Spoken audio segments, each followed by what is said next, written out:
ustedes. Sean bienvenidos a nuestra sesión académica semanal del Hospital Regional Licenciado Adolfo López Mateos de Lista.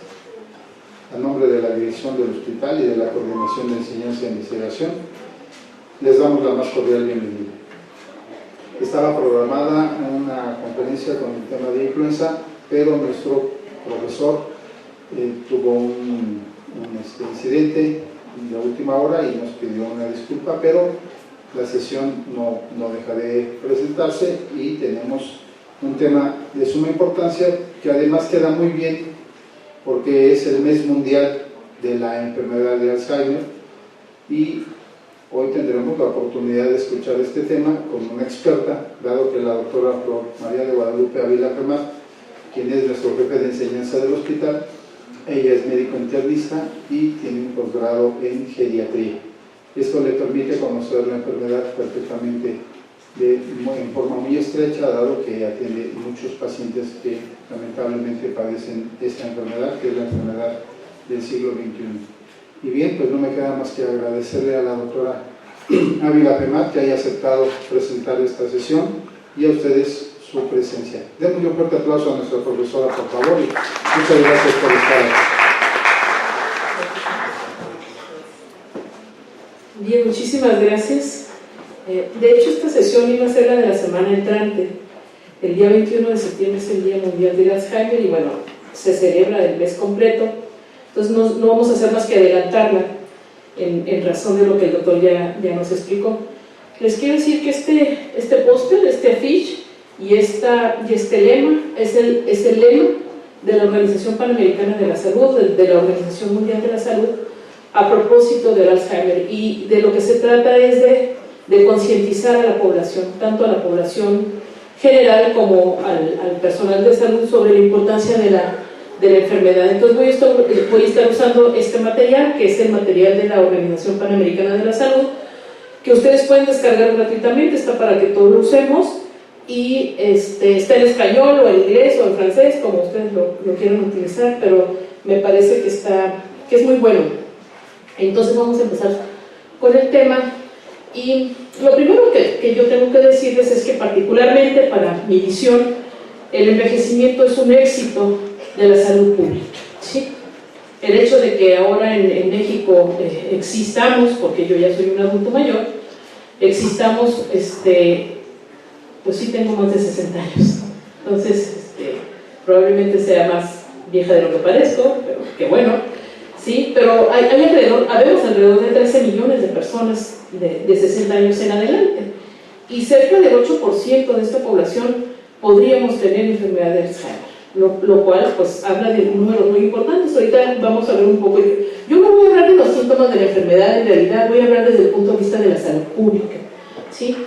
Que si bien es cierto que el envejecimiento es un éxito de la salud pública, con el hecho de las vacunas, la alimentación, se mueren mucho menos niños, las tasas de fecundidad pues son realmente mucho más bajas, y eso permite que las personas vivamos más, ¿sí? La esperanza de vida es alrededor de los 76, 78 años en México, ¿sí? Japón son los campeones de la esperanza de vida saludable, además vamos como 10 o 15 años atrás de ellos. Entonces bueno, lo estamos intentando hacer mejor, y esto tiene que ver con la salud pública en pleno, ¿sí? Entonces es un éxito de la salud pública el que nosotros podamos vivir los años que vivimos. Si ustedes piensan que en el principio de los 1900 la gente vivía 45 años, esa era la esperanza de vida, entonces esto es dramático. Pero no solamente es importante, si nosotros llegamos a los 60 años, ¿cuántos años más podemos vivir? O sea, la esperanza de vida ha llegado a los 60 años. O sea, yo que tengo 60 años, ¿cuántos años más puedo vivir llegada a esta edad? Pues puedo vivir todavía 22 años más, o sea, me van a tener aquí un ratito, todavía, espero. Sí, el punto de este asunto es que al menos los 5 últimos años de vida vamos a estar con gran dependencia y gran discapacidad, y ese es el reto. Una cosa es poder vivir hasta 22 años más, pero realmente ¿cuánto es nuestra esperanza de vida en salud? Ese es un indicador muchísimo más importante que la esperanza de vida, la esperanza de vida en salud. Y aquí la enfermedad de Alzheimer tiene que ver mucho, o sea, todas las condiciones que condicionen dependencia, pues por supuesto tienen que ver con esos 5 años en donde nosotros estaremos en una situación de postración y dependiendo de muchas otras más personas. Durante el trayecto de nuestra vida, porque yo no quiero ver esto con una perspectiva de curso de vida, somos dependientes todos en muchos puntos de nuestra existencia. Cuando somos bebés somos dependientes de otros, cuando enfermamos de una situación aguda probablemente somos dependientes de otros, pero esto genera un impacto mucho mayor porque la enfermedad, el trayecto de la enfermedad es muy largo. Y digo de la enfermedad por decir un nombre, son como muchas enfermedades realmente, es verdaderamente complejo el asunto.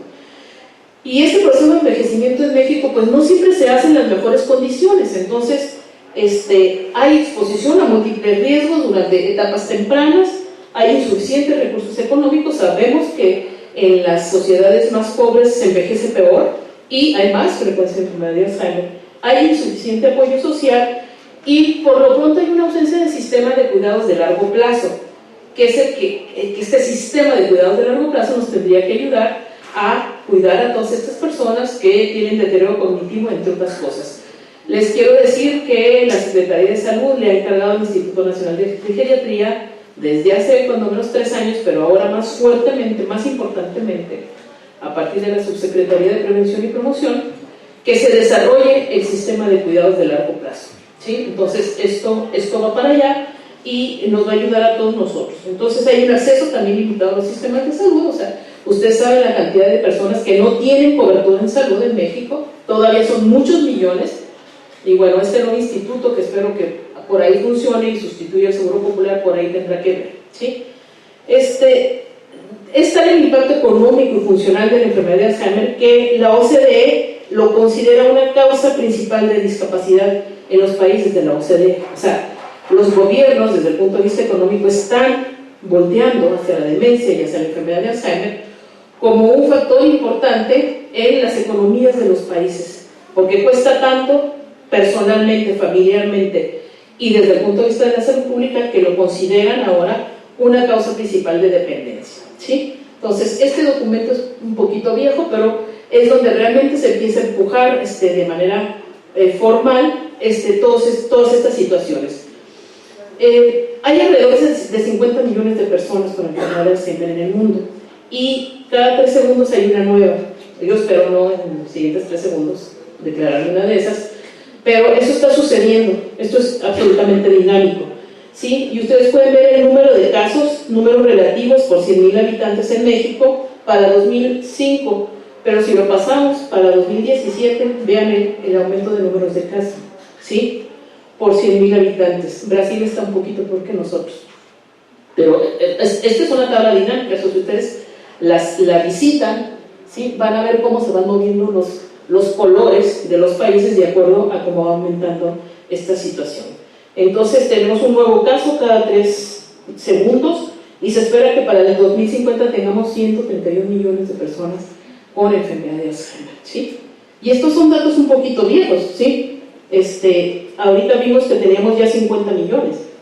Y la mala noticia también es que esto sucede más frecuentemente en los países de ingreso bajo y medio. Nosotros somos un país de ingreso medio, ¿sí? Middle income, ¿sí? O sea, estamos en ese rango en donde más personas van a tener enfermedad de Alzheimer. Esa también es una muy mala noticia. Y habíamos dicho que ya hay alrededor de 10 millones en las Américas, ¿no? Y nosotros pues estamos en ese grupo.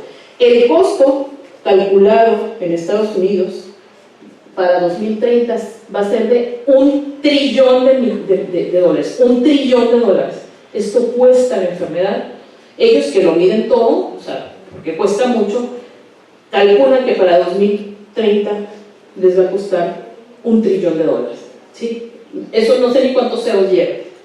O sea, ustedes díganme cuántos ceros lleva y si en una economía como la de nosotros estamos preparados para soportar todo esto. Entonces, aquí pueden ver ustedes que efectivamente es en los países de ingreso medio-bajo donde la prevalencia se va a disparar. Ya lo está haciendo, ¿no? Hoy vamos a ver un comparativo con otras enfermedades, no por pedir que no se atiendan estas enfermedades, sino para comparar el número de casos que tenemos unos con otros. Entonces, no sé si no le hagamos tanto caso porque estamos acostumbrados a que a los viejos pues, no hay que darles demasiado, total, pues ya que se mueran, ¿sí? Entonces, a lo mejor tiene que ver con esto, con la no visibilización de la situación. Entonces, no es lo mismo envejecer en el medio rural que en el medio urbano, y hay un poquito más de incidencia en el medio rural que en el medio urbano. Estos son algunos datos de la salud mental en México a partir de los datos de salud en pacientes adultos mayores, y por supuesto, entre más edad se tiene, más síntomas depresivos, más deterioro cognitivo. Acuérdense que los deterioros cognitivos son una línea de tiempo, ¿sí?, que empieza con nosotros normales, y probablemente yo ya traiga marcadores positivos de líquidos cefalorraquídeos de deterioro cognitivo. Esto es un dilema ético muy importante, no lo voy a contar, lo voy a comentar después, ¿sí? Y de un proceso demencial franco. Entre más edad se tiene, más prevalencia hay. Si se es mujer, se tiene más posibilidades de tener deterioro cognitivo y demencia. Si se vive en un medio rural, y si se tiene una desventaja económica social. También así sucede. Entonces, estas son las condiciones que propician que las personas se vayan deteriorando. Entonces, este es el número estimado de personas con demencia en México, y esta es la prevalencia ajustada. En varios estudios, el ENACEM va en su tercera ronda, o sea, estas son cortes que se van siguiendo longitudinalmente, van 3 o 4 vueltas ya, y del ENSANUD, y más o menos, como vamos midiendo mejor, pues vamos afinando las prevalencias ajustadas de acuerdo a nuestras capacidades de medir las cuestiones en salud pública, ¿sí? Pero les voy a poner un comparativo aquí que me parece muy interesante, ¿sí? Y tiene que ver con cáncer de mama. A propósito, probablemente la semana que entra la doctora Rodríguez nos hable sobre esta situación de las prótesis y el cáncer de mama, ¿sí? En el lugar que yo dejaba por ahí vacío, pero ya lo veremos más adelante. De 1983 a 2014 hay registrados en CENSIA, VIH, 169.446 casos. Esto fue el reporte para 2014. En el año 2009, la incidencia de cáncer de mama fue de 0.26 por 1000. Esto quiere decir que estas dos cosas son 100 veces menores a las de la demencia. O sea, tenemos muchísimos más pacientes con demencia y muchísimos más pacientes que pacientes con VIH y pacientes con cáncer de mama. No quiere decir que no se atiendan, solo estoy poniendo el foco en el volumen de pacientes que tenemos y que están como invisibilizados, pero ahí están, ¿sí? Yo tengo un amigo geriatra que dice que todos estamos aquí porque no tenemos nadie a quien cuidar o le estamos pagando a alguien para que lo cuide, ¿sí? Y creo que si uno lo reflexionamos puede ser cierto, ¿sí? Esta es la prevalencia de enfermedades crónicas. Las enfermedades crónicas son el factor de riesgo más importante para tener enfermedad de Alzheimer, ¿sí? Y demencia vascular, por supuesto, ¿sí? Entonces, la diabetes y la hipertensión son básicamente los promotores de la enfermedad de Alzheimer. Hace 2 semanas estuve en el Congreso Nacional de Geriatría, y hace poco menos de un mes en el Congreso de la Asociación Internacional de Alzheimer en Estados Unidos, pues se nos dieron muy malas noticias, porque todos los intentos terapéuticos han fracasado. El último protocolo de investigación tuvo un presupuesto de alrededor de $850 millones, ¿sí? Y va por los anticuerpos monoclonales. Este es el segundo anticuerpo monoclonal que fracasa, porque están dirigidos al beta-amiloide, ¿sí? Y inclusive nos platicaban en el grupo, ustedes saben que en Colombia hay una forma de enfermedad de Alzheimer familiar. Hay una comunidad muy grande en la sierra de Colombia, en donde gran parte de la población tiene enfermedad de Alzheimer, porque tiene una forma genética y tienen consanguinidad. Entonces la mitad del pueblo tiene enfermedad de Alzheimer. Entonces ese es el laboratorio ideal, y todos estos pacientes estaban en el protocolo de estos anticuerpos monoclonales. Pues se suspendió el protocolo porque se empezaron a deteriorar más los pacientes con el anticuerpo monoclonal, o sea, lo tuvieron que suspender por cuestiones de seguridad. Esa es solo una parte de la historia. Ahora tenemos como 200 investigadores que pues ya no tienen nada que hacer porque se dedicaban a este anticuerpo monoclonal. O sea, tiene que ver, hay muchas repercusiones con estas cosas. Entonces, con respecto a los factores de riesgo, en especial el factor de riesgo de la obesidad, ¿sí? Resulta que pues somos de los países más obesos, ¿sí? Y esto es un factor de riesgo primordial. La enfermedad de Alzheimer tiene un componente vascular cada vez más reconocido. Entonces, va de la mano con diabetes, con hipertensión, con obesidad, con estados proinflamatorios y con daño vascular cerebral. Y como vamos en la población, probablemente, entre otras cosas, se desacelere nuestra esperanza de vida, dado que tenemos una alta prevalencia de diabetes, de hipertensión y de obesidad, y tengamos un desaceleramiento de la esperanza de vida y muchos más casos de enfermedad de Alzheimer, por el perfil epidemiológico que estamos teniendo. O sea, nuestros niños y nuestros adolescentes tienen este perfil epidemiológico. Entonces, eso es lo que nos espera, eso es lo que viene, ¿sí? Entonces, lo que se ha definido y ya se ha consensado es: ¿podemos reducir el riesgo de enfermedad de Alzheimer? Sí, eso está perfectamente definido. De hecho, en los países en los que se han aplicado severamente y seriamente a controlar los factores de riesgo, ha disminuido la incidencia de enfermedad de Alzheimer. Entonces, tiene que ver pues con todo esto, con controlar los factores de riesgo que ya habíamos platicado. Hoy por hoy, no hay otra forma. No existe otra forma. Si estamos esperando un medicamento milagroso que nos diga, ¡ping!, ya nadie va a tener enfermedad de Alzheimer, pues yo creo que nos vamos a estar otros 100 años en este asunto. Entonces, pues no podemos esperar tanto. Entonces, tendríamos que abocarnos a esto. Esta foto aparece en el reporte mundial de 2014 y son ancianos mexicanos en cuestiones de estimulación cognitiva. Ahí se puede hablar mucho de estimulación cognitiva. Una de ellas es el baile, ¿sí? En especial el danzón. Entonces, los que les guste bailar danzón, pues tienen ahí una forma de estimulación cognitiva. Entonces, se hace un pronunciamiento en el G8, o sea, donde se reúnen los países más poderosos económicamente, y dicen que la demencia, incluyendo la enfermedad de Alzheimer, puede ser prevenida. Este es un statement, una declaración que hacen a la prensa internacional después de analizar toda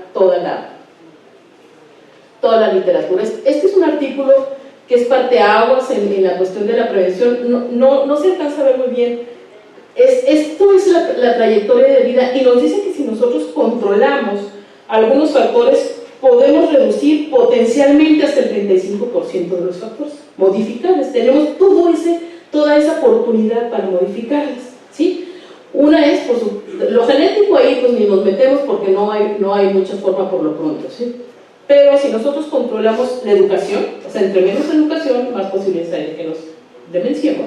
O sea, pues hay que usar el cerebro y hacer las interconexiones y la plasticidad cerebral y todo este tipo de cosas, ¿sí? La estimulación sensorial, o sea, un sujeto, no solamente adulto mayor, un sujeto que no tiene estimulación sensorial va a hacer deterioro cognitivo.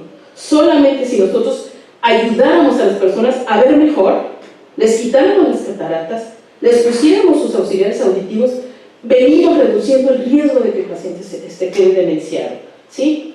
Y si dejamos de fumar, y si le manejamos de la depresión, y si hacemos actividad física, y si evitamos el aislamiento social y controlamos la diabetes, podemos modificar el 35% de los factores. O sea, es mucho. Yo creo que es como una muy buena oportunidad, y por lo pronto es la única. Entonces, ¿la tomamos o nos lleva a la fregada? O sea, creo que habríamos de repensarlo. Regreso al material que nos presenta la OPS, y nos dice, pues así como en la televisión, come frutas y verduras, ¿no? O sea, tal cual, ¿sí? Lleve una dieta saludable, disfrute la vida social. Estas son una de las cosas más placenteras que nos ayudan a evitar la enfermedad de Alzheimer o tratar de modularla. Esto está gracioso porque están como al revés, ¿verdad? O sea, el señor le tendría que tener tomada la cintura a la señora. Están como al revés, ¿sí? Pero bueno, se vale todo, ¿sí? Manténgase físicamente activo y cuide su corazón. Pero fíjense este número espeluznante: los fumadores corren un riesgo de demencia 45% mayor que los no fumadores. O sea, no nomás el cáncer de pulmón, sino se van a demenciar. o sea, con su cigarrito enchufados en su tanque de oxígeno y demenciados. Entonces, esa es la situación, ¿sí? Y a las mujeres nos va peor. Todo esto es un análisis que tiene que ver con las mujeres y la demencia. No solamente nos va peor, ¿sí?, sino que además somos las cuidadoras de los pacientes demenciados. ¿Y quién nos va a cuidar a nosotros? Pues otra mujer, ¿sí? O sea, el 71% de los cuidados los proporcionan las mujeres. No, yo, si agarro otras patologías y agarro otras condiciones, pues finalmente vamos a encontrar, yo creo que lo mismo. Esto es en relación al Alzheimer. O sea, cuidamos al que se deje, ¿sí? Yo creo que es un rol aceptado, también es un rol socialmente impuesto y tiene que ver con muchísimas cosas. El chiste es que el hecho de cuidar a alguien le cuesta tanto al país, o sea, de cuidar a un gran número de personas le cuesta tanto al país como le cuesta la atención hospitalaria. Cuesta exactamente lo mismo, nada más que no lo vemos. Las cuentas públicas de salud nos dicen que eso cuesta, cuidar de los otros, ¿sí? Y el deterioro cognitivo tiene muchísimos alcances. Me alejo de la salud pública y me voy a otra esfera. ¿Qué implica para el paciente? Dependencia, vulnerabilidad, riesgo de abuso y maltrato y riesgo de insuficientes tratamientos oportunos por condiciones asociadas, ¿sí? Hace mucho, cuando yo era residente, hay casos que a uno nunca se le olvida. Llegó una paciente que había perdido su casa en el temblor del 85, ¿sí? Estaba en un asilo, tenía demencia y gritaba incesantemente y dejó de comer y empezó a perder peso y estaba en muy malas condiciones. La hija la trajo al hospital y nadie atinaba, ataba, desataba qué le pasaba a la paciente. Imagínense un paciente con deterioro cognitivo, se encontrarle cuál es la causa de todo este malestar y gritos, y tenía una gingivitis purulenta terrible. El doctor Gómez Pedroso, yo creo que no se ha de acordar, pero la tuvo que meter a quirófano a repararle toda la boca de un jalón porque aquello estaba espeluznante. A lo mejor ya no se acuerdan, pero yo sí me acuerdo, yo era residente, ¿sí? Y ese era un paciente demenciado con una condición aguda grave, pues que había que rascarle por todos lados para encontrarlo. Para la familia hay una alta demanda de cuidado, aislamiento social, o sea, creo que ninguna familia está preparada para cuidar a un paciente de estas características. El costo al cuidador es mucho, es todo un tema el asunto del cuidador, porque tiene afección mental, porque tiene afección física el propio cuidador. Hay un síndrome del colapso del cuidador, ¿sí? Y puede ser un cuidador pagado, puede ser un cuidador no pagado, puede ser un cuidador formal, puede ser un cuidador informal, y todos tienen diferentes características, diferentes necesidades y diferentes asuntos que manejar, ¿sí? El hecho es de que también el gasto de bolsillo resulta ser catastrófico, porque la familia tiene que invertir mucho de su recurso económico para el cuidado del paciente que tiene, o lo está cuidando alguien, o sea, son medicamentos, pañales, comida, médicos, cuidadores. ¿Ustedes tienen idea de cuánto cuesta una estancia de cuidados prolongados para un paciente demenciado razonablemente bueno al mes? Bueno, hay unos súper caros, o sea, acá por Interlomas hay un espacio que se llama Belmont Village y son muchos miles de dólares al mes, ¿sí?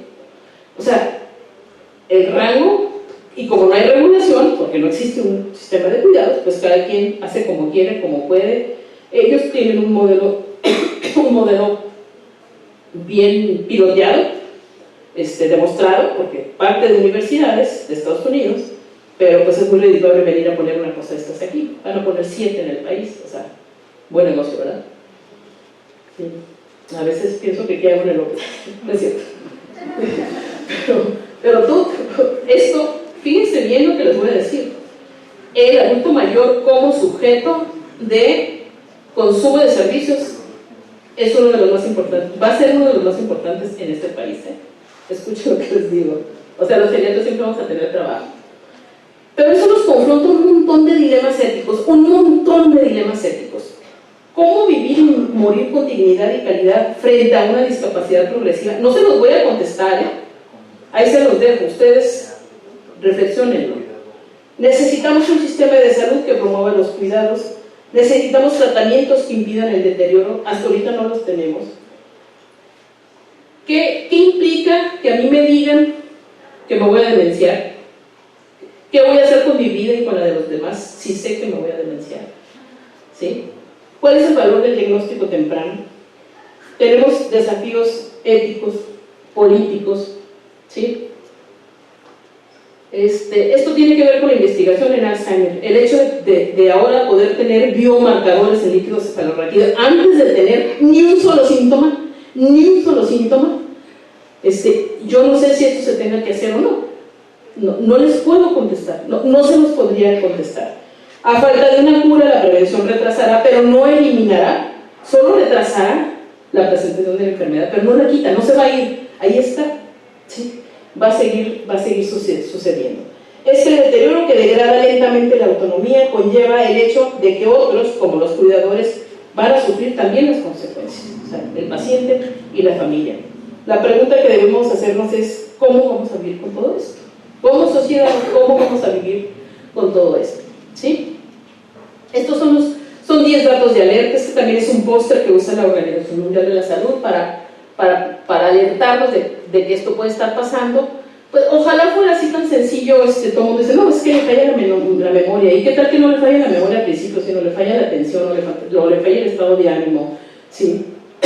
Pues entonces ya se empieza a complicar el diagnóstico. O sea, hay herramientas para llegar al diagnóstico. No voy a hablar desde la enfermedad desde el punto de vista clínico, solo les recuerdo que hay este material que todos podemos usar. Si visitamos, ¿sí?, el sitio de la Asociación Internacional de Alzheimer, hay una cantidad de información que nosotros podemos utilizar. Aquí hay una alta especialidad en psicogeriatría, ¿sí? Prácticamente pues podríamos decir que son demenciólogos. Hay una alta especialidad en el Instituto Nacional de Neurología y Neurocirugía Velasco Suárez, que tiene un laboratorio de demencias, se hacen especialistas en demencias. En el Instituto Nacional de Ciencias Médicas y Nutrición hay un curso de alta especialidad de neurología geriátrica, por cierto dirigido por 2 egresados de medicina interna de este hospital, ¿sí?, por la doctora Sara Aguilar, por el doctor Alberto Mimenta, que son pareja y fueron nuestros residentes de medicina interna, y ahora la doctora Aguilar es la profesora titular del curso de geriatría y el doctor Mimenta, profesor titular del curso de neurogeriatría. O sea, se está moviendo el tema en todos lados, hay expertos en esto. El objetivo central, por supuesto, es la calidad de vida, o sea, no cuánto vivamos, sino cómo sea que lo vivamos, aún con esta condición. Esto es importante mencionarlo, aún con esta condición, ¿sí? Y voy a regresar a los modelos centrados en la persona porque, cuando menos en la gestión pasada de la administración de la Secretaría de Salud, se quedó como en un eslogan, ¿sí?, y no en una forma de hacer. Esto es una forma de hacer distinta, que realmente pues se lleva mucho trabajo y tiene que ver con situar en el foco las capacidades y habilidades de las personas, y lo estoy hablando en general, pero se aplica perfectamente al paciente demenciado. La intervención tiene que ver con planes de vida, no con los servicios de salud en general. O sea, los servicios de salud se adaptan a las personas que tienen las patologías y no al revés, no las personas se adaptan a los servicios de salud, ¿sí?, y ven a la gente dentro de su comunidad y en su entorno habitual, y no la encuadran en este contexto de los servicios sociales poco modificables o rígidos, ¿sí? Entonces tiene que ver con estas cuestiones, más en una situación como el deterioro cognitivo. Organizaciones en la comunidad para incluir a los usuarios, a la familia, a los amigos, a los cuidadores. Si no se echa mano de todo, es imposible manejar a los pacientes. Si no echamos mano de todos los recursos, de verdad se vuelve muy complicado, ¿sí? Y debe utilizar un lenguaje familiar y claro con las personas que están al cuidado de los pacientes y con los propios pacientes. Hay modelos muy, muy interesantes catalanes, centrados en la persona, en donde en las estancias de cuidados prolongados se toma absolutamente en cuenta lo que el paciente dice, ¿sí? Ustedes saben que hay mecanismos profundos, ¿sí?, que permanecen vigentes durante más tiempo, y donde el paciente tiene momentos de lucidez y puede decidir sobre su propia condición, ¿sí?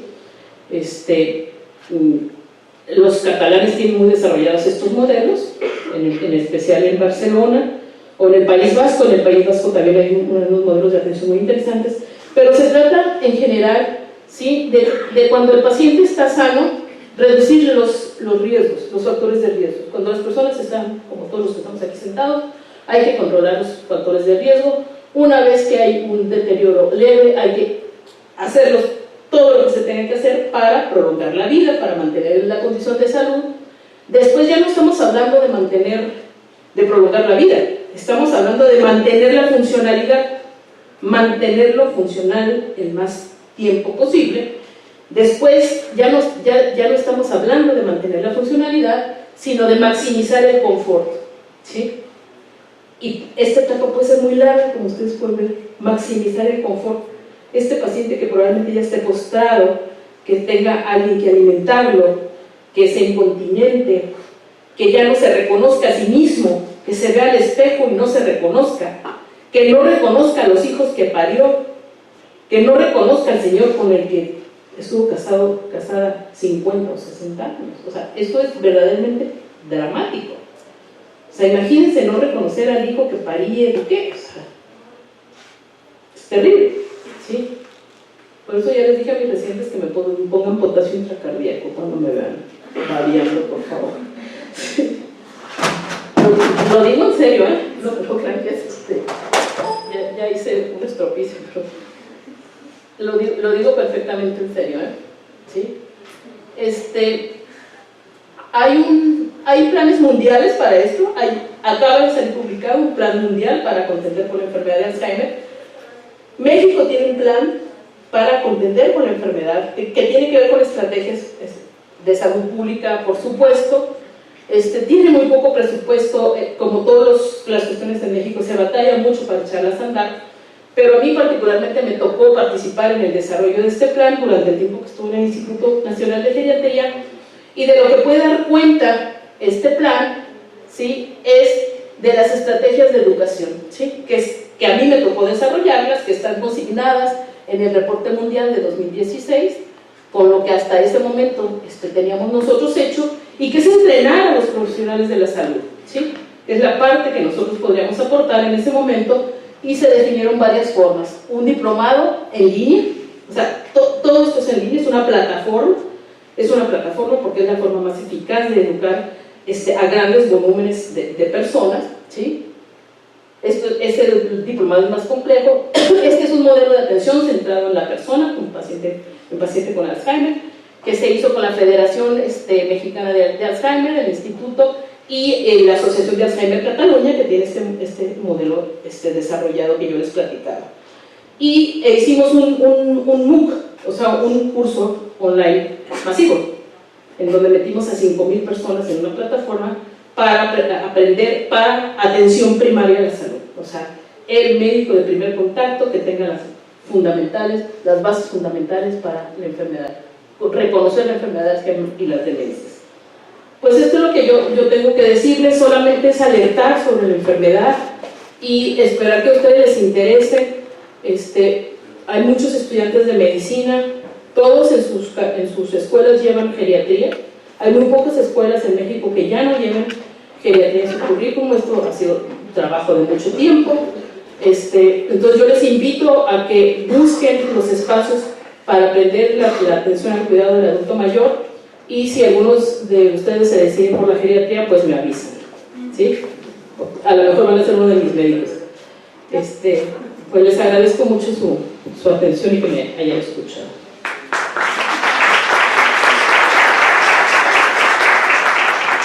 ¿Alguna pregunta o algún comentario para nuestra profesora de este tema, que es sumamente interesante?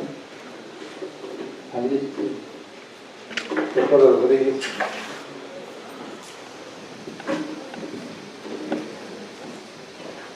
Doctora, pues a mí lo único que me queda es felicitarla. El tema es muy interesante y realmente es controversial, y entre el cáncer, el HIV y el Alzheimer, pues no hay a cuál irle, y lamentablemente estamos en un riesgo muy alto, y de solamente pensar de que uno se pueda salir a la calle con un Alzheimer y no pueda reconocer la calle, no reconozca absolutamente a nadie, debe ser algo terrorífico. Yo quisiera preguntarle, doctora, si usted, aparte de todo lo que nos ha dicho, nos pudiera dar alguna luz sobre los medicamentos milagro que existen, si para nosotros tendrían que ser por lo menos una, no sé, tal vez no una salida. Hablan del omega 3, hablan pues del aceite de coco, hablan de, inclusive un día le pregunté al doctor Brock, le digo, bueno, ¿y qué hay que hacer para no perder la memoria? Entonces me dijo, hay que hacer mucho ejercicio y también puedes tomar vino. Entonces, bueno, yo me fui por lo del vino, ¿no? O sea, ¿qué formas? Pero ¿qué podría hacer para nosotros así como una esperanza? Porque mientras unos luchan por vivir todos los años lo más que se pueda, yo creo que los que estamos conscientes tratamos de vivir lo estrictamente necesario de una manera funcional y sobre todo, yo creo que con una, por lo menos saber dónde estamos y cómo nos llamamos, ¿no? Gracias. Pues, desafortunadamente ningún medicamento ha mostrado una utilidad real, doctora. Yo soy de esa idea, hay muchísima información.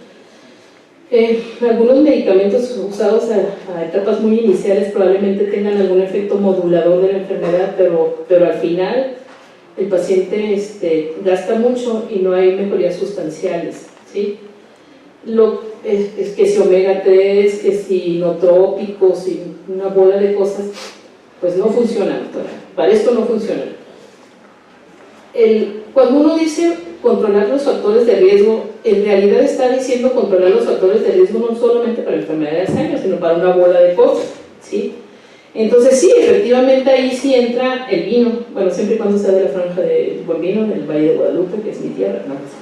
¿Sí? Por el resveratrol, ¿no? Que tiene características antioxidantes específicas. Otro medicamento, miren, hay toda una escuela que dice que el envejecimiento es una enfermedad, ¿sí?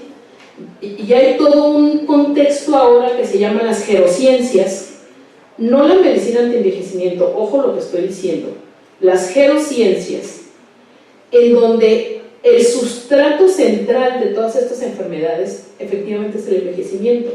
Entonces ahora hay que modular el envejecimiento. Pero lo hemos estado haciendo todo este tiempo, doctora, si no, no tendríamos la esperanza de vida que tenemos. Lo hemos estado haciendo, lo hemos estado modulando. O sea, es modulable el envejecimiento con la salud pública y con los estilos de vida. Lo hemos estado haciendo todo este tiempo. Ahora se buscan otras formas de modular, desde la biología molecular, ¿sí? Decía el doctor Kirtland, que es un geriatra muy prominente, dirige toda un área en la Mayo Clinic de envejecimiento, que él se cansó de prescribir andaderas, ¿sí? Y ahora se dedica a la biología molecular, buscando modular el envejecimiento a través de las gerociencias, ¿sí? Con un fármaco en especial, la metformina, ¿sí? Es uno de los mejores medicamentos moduladores del proceso de envejecimiento, a dosis adecuadas y barata, ¿sí? Entonces, o sea, van por ese rumbo. Hay una explosión de investigación en este sentido, investigación formal, específica, precisa. La industria en Estados Unidos, la industria farmacéutica está apostando a modular el envejecimiento, viéndolo como una enfermedad. Se puede ver desde muchos puntos de vista, es muy debatido, ciertamente el punto, pero sí se puede modular el envejecimiento y no nos queda más que eso, ¿sí? Si tenemos resistencia a la insulina, hay que usar el medicamento, por supuesto, más todo lo demás, ¿sí?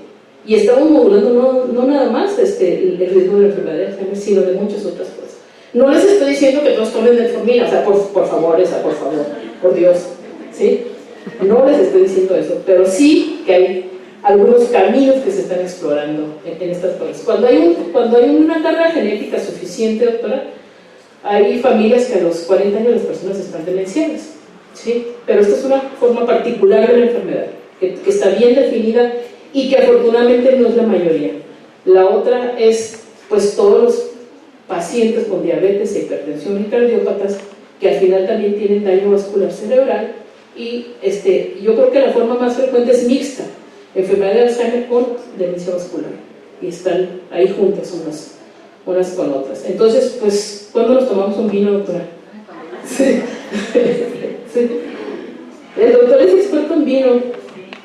Bien, en alguna otra plática que vino a darnos un neurofisiólogo del Instituto Nacional de Neurología y Neurocirugía sobre Alzheimer, yo me acerqué a él ya después tras bambalina y le pregunté cuál era la clave para no tener Alzheimer o más de Parkinson o demencia senil, y me dijo que la clave son 8 puntos que me los memoricé y que los sigo aplicando.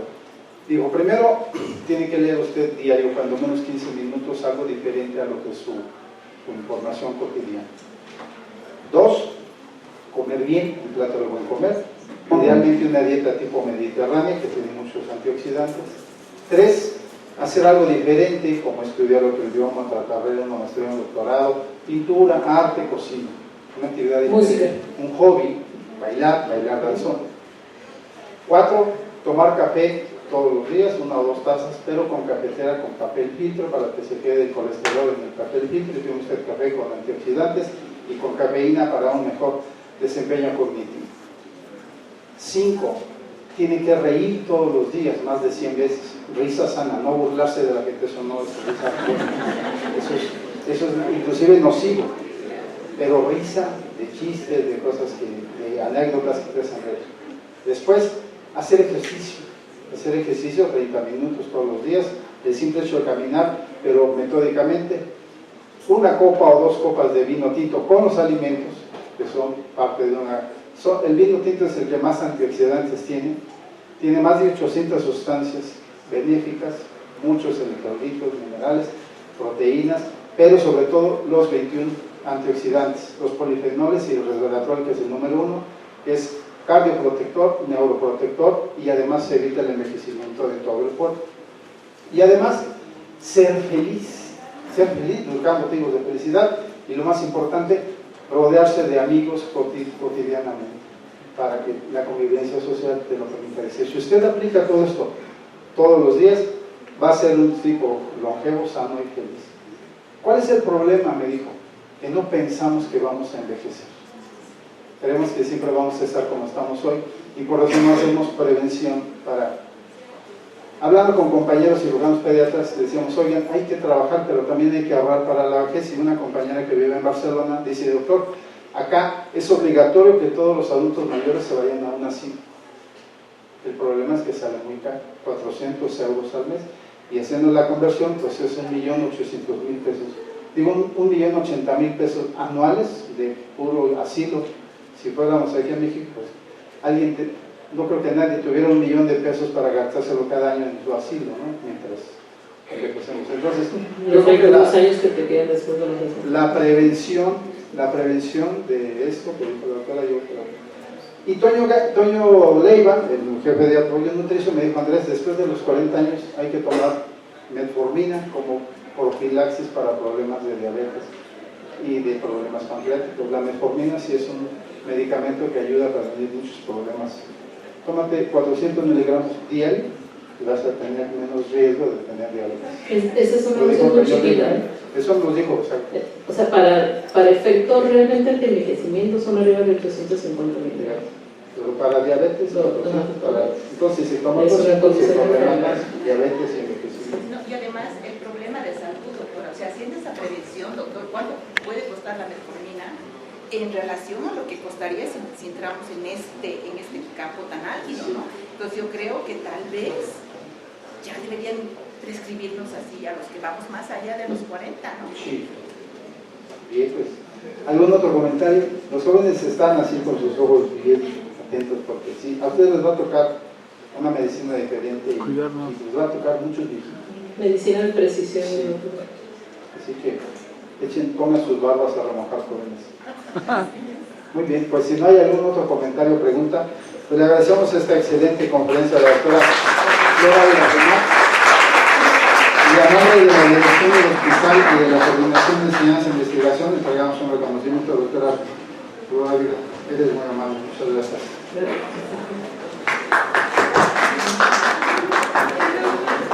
Gracias, Rolando.